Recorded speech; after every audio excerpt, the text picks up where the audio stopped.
Today, we're jumping into a really fascinating legal puzzle that's unfolding right now in South Africa. It's a story all about cannabis, sure, but it's also about constitutional rights clashing with international law, and they're all meeting at this critical crossroads. And that brings us to the big question at the heart of this entire explainer. How exactly can a country give its own citizens the right to use cannabis when it's also signed onto a global treaty that seems to forbid it? That's the fundamental tension South Africa is trying to figure out as we speak. And this slide really lays out the two sides of the fight. On one hand, you have South Africa's highest court, the Constitutional Court.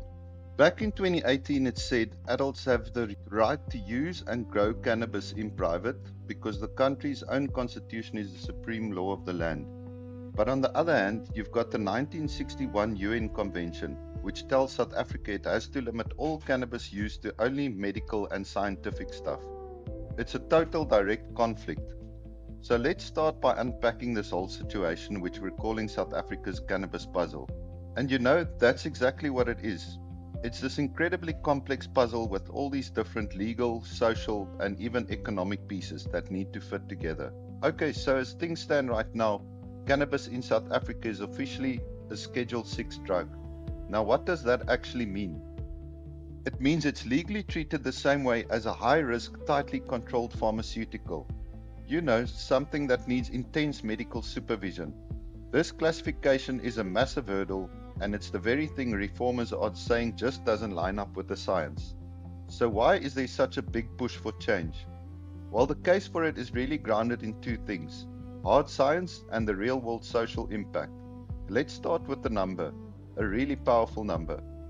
According to pretty much every comprehensive forensic and scientific review out there, the number of fatal overdoses that have ever been recorded as being directly and solely caused by cannabis is zero. That's a huge statistic that really makes you question its high risk label. And this is where the disconnect gets crystal clear. When scientists actually compare the harm different substances cause, cannabis consistently, and I mean consistently, ranks as having a lower harm profile and a lower potential for dependency than things that are perfectly legal, like alcohol and nicotine. So you've got to ask the question, why is it regulated so much more harshly? The current scheduling has very real damaging consequences.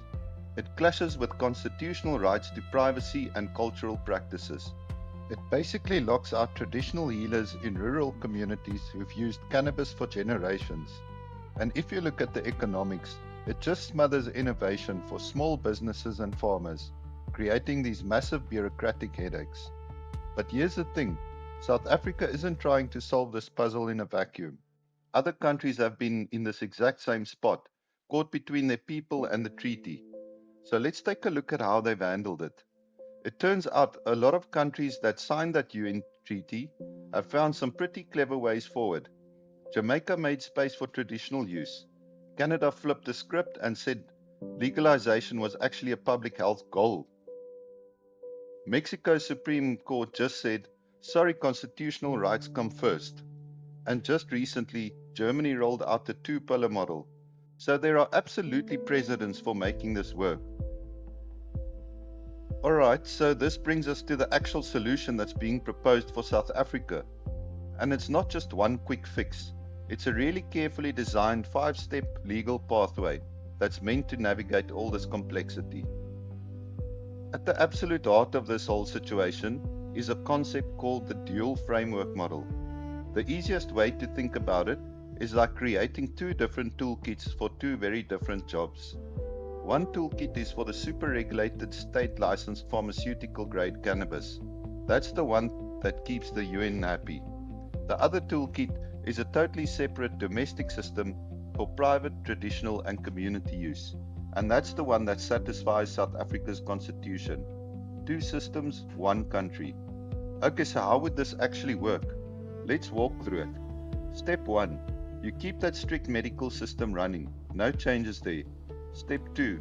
You build that parallel domestic system right alongside it for everybody else. Now step 3 is really clever.